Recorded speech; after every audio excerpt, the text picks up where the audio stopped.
നിങ്ങൾ യാത്ര ചെയ്യാൻ ഇഷ്ടപ്പെടുന്നവരാണോ? നിങ്ങൾ യാത്ര ചെയ്യാൻ ആഗ്രഹിക്കുന്നുണ്ടോ? എന്നാൽ ഈ വീഡിയോ നിങ്ങൾക്കുള്ളതാണ്. നമ്മുടെ ലൈഫിൽ നമ്മൾ യാത്ര അല്ലെങ്കിൽ ട്രിപ്പ് പ്ലാൻ ചെയ്യുമ്പോൾ നമ്മളെ സുഹൃത്തുക്കൾ നമ്മളോട് പറയുന്നതായിട്ട് നമ്മൾ കേട്ടിട്ടുണ്ടാവും. ഇപ്പോൾ തിരക്കാണ്, ഞാനില്ല, അല്ലെങ്കിൽ ഇപ്പോൾ സമയമില്ല, പിന്നീടാവട്ടെ, അല്ലെങ്കിൽ ഇപ്പോൾ പൈസ ഇല്ല, കുറച്ച് പണമൊക്കെ ആയിട്ടാവാം, അങ്ങനെയുള്ള കാര്യങ്ങളൊക്കെ നമ്മൾ കേട്ടിട്ടുണ്ടാവും. അപ്പോൾ ഈ കാരണങ്ങളൊക്കെ വെച്ച് നിങ്ങളെ യാത്രകൾ അല്ലെങ്കിൽ നിങ്ങളെ ആഗ്രഹങ്ങൾ മാറ്റി വെക്കുകയാണെങ്കിൽ നാളെ അത് നിങ്ങൾക്ക് ചെയ്യാൻ പറ്റണമെന്നില്ല. കാരണം നാളെ നിങ്ങളെ ആരോഗ്യം നിങ്ങൾ അതിന് അനുവദിക്കണമെന്നില്ല. അപ്പോൾ നിങ്ങൾക്ക് യാത്ര ചെയ്യാൻ ആഗ്രഹമുണ്ടെങ്കിൽ, യാത്ര ചെയ്യാൻ ഇഷ്ടപ്പെടുന്നവരാണെങ്കിൽ നിങ്ങൾ അതിനുവേണ്ടി സമയം കണ്ടെത്തുക എന്നുള്ളതാണ്. ഞാൻ കഴിഞ്ഞ വെക്കേഷന് നാട്ടിൽ പോകുന്ന സമയത്ത് ഡൽഹിയിലോട്ട് പോയി. അവിടെ ഒരു 6-7 ദിവസം സ്പെൻഡ് ചെയ്ത്. കുളു മണാലി എൻ്റെ ബക്കറ്റ് ലിസ്റ്റിൽ ഉണ്ടായിരുന്ന ഒരു ഡെസ്റ്റിനേഷൻ ആയിരുന്നു. അപ്പോൾ ഞാൻ ഒരു ടൂർസ് ആൻഡ് ട്രാവൽസ് അവരെ ബന്ധപ്പെട്ടു.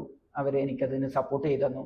അവരെ ഡീറ്റെയിൽസ് ഞാൻ താഴെ കൊടുക്കാം. ഞാൻ സാറ്റിസ്ഫൈഡ് ആയിരുന്നു, അതുകൊണ്ടാണ് അവരെ ഡീറ്റെയിൽസ് കൊടുക്കുന്നത്.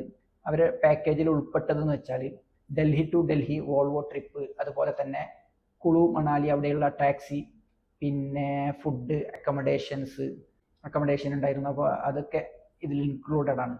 അപ്പോൾ ഞാൻ ലൈഫിൽ ഇതുവരെ എക്സ്പീരിയൻസ് ചെയ്യാത്ത റിവർ ഡ്രാഫ്റ്റിങ്, പാരാഗ്ലൈഡിങ്, അതുപോലെ തന്നെ സ്നോ, മഞ്ഞുമലകൾ, അതൊക്കെ ആസ്വദിക്കാൻ പറ്റി എന്നുള്ളതാണ്. ഇതൊക്കെ പാക്കേജിൽ ഉൾപ്പെടുന്ന കാര്യങ്ങളല്ല. അതിന് അഡീഷണൽ ചാർജസ് ഉണ്ട്, 3000 4000 ഒക്കെ. അത് സീസൺ അനുസരിച്ച് മാറി വരും. അപ്പോൾ ഡൽഹി ടു ഡൽഹി, കുളു മണാലിക്ക് ഇറങ്ങി ഡൽഹിയിൽ തിരിച്ചെത്തിയ ശേഷം ഒരു ദിവസം ഡൽഹി എക്സ്പ്ലോർ ചെയ്തു. പിന്നെ യു പിയിലുള്ള ആഗ്ര, താജ്മഹലൊക്കെ കണ്ട് അങ്ങനെ നാട്ടിലോട്ട് തിരിച്ചു പോയി. ഇങ്ങനെ നിങ്ങളെ ബക്കറ്റ് ലിസ്റ്റിൽ ഉണ്ടാവുന്ന പല ഡെസ്റ്റിനേഷൻസ് ഉണ്ടാവും. അപ്പോൾ നിങ്ങളെ ബക്കറ്റ് ലിസ്റ്റിലുള്ള സ്ഥലങ്ങൾ ഏതൊക്കെയാണെന്ന് നിങ്ങൾ താഴെ കമൻറ്റ് ചെയ്യുക.